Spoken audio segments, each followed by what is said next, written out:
mga kamarites, hindi nyo kinaya, may pa-intro-intro na tayo ngayon for today's video.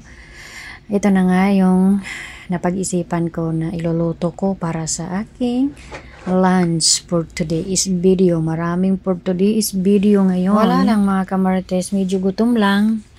So ayun na nga for today's video, ako po ay naglagay ng butter dyan sa aking mahiwagang kawali. At siyempre sinabay ko na rin yung manok ko. Nimarinate ko pala yan ng asin at saka paminta. Paminta or black pepper na durog.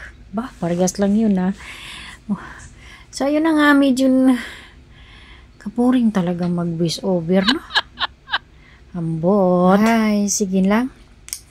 Bahala na si Batman or si Darna na lang.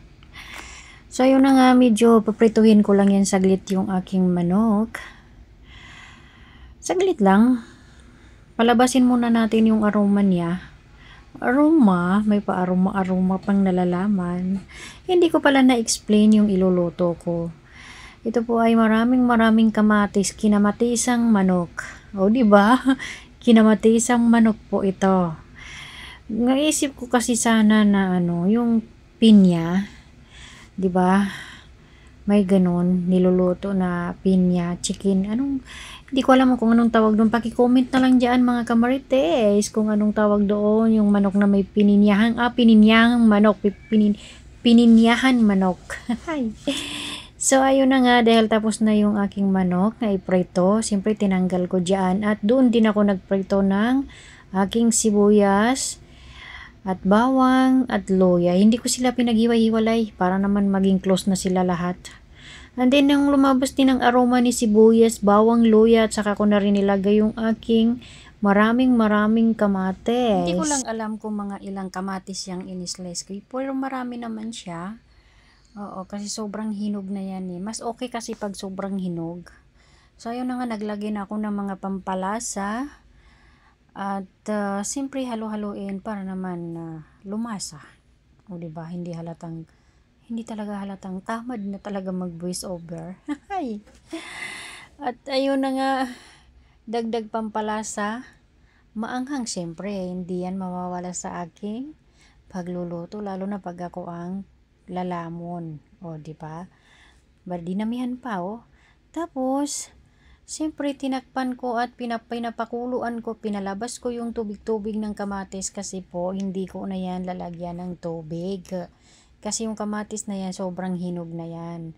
Lalabas na yung mga tubig niyan. So, siyempre, naglagay na rin ako ng buong paminta at saka mahiwagang dahon laurel. And then, siyempre, ang sili labuyo. Dagdag pang paanghang. O, diba? Masarap kasi pag yung kinakain ko, sobrang anghang. Ayun ako, nakakaganang kain. Kain ko pala. So, ayun na nga, medyo ang tagal niya kumulo dyan. Parang hindi masyadong mainit, siyempre. Doon ko na siya i-transfer doon sa may malaki-laki na kalan. Ay, kalan? Anong kalan? Ay, oo nga, yun nga. Kasi iba-iba yung laki niyang na yan eh. Yung kalan na yan, iba-iba yung laki niya. Pinakamaliit yung isa.